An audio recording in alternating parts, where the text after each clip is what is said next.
Ang mga bagay na ito ay sinalita ko sa inyo upang kayo'y magkaroon sa akin ng kapayapaan.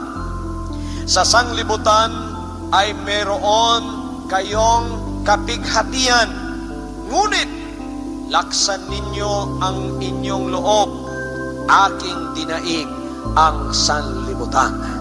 Ang ibig sabihin, gaano man kalaki ng trials mo, gaano man kalaki ng hardships mo, gaano man kalaki ng kapighatian mo, hindi mananaig sa iyo yan, sapagkat ang Panginoon nang pumunta siya rito, tinalo na niya ang kapighatian na iyong dinaranas sa ngayon.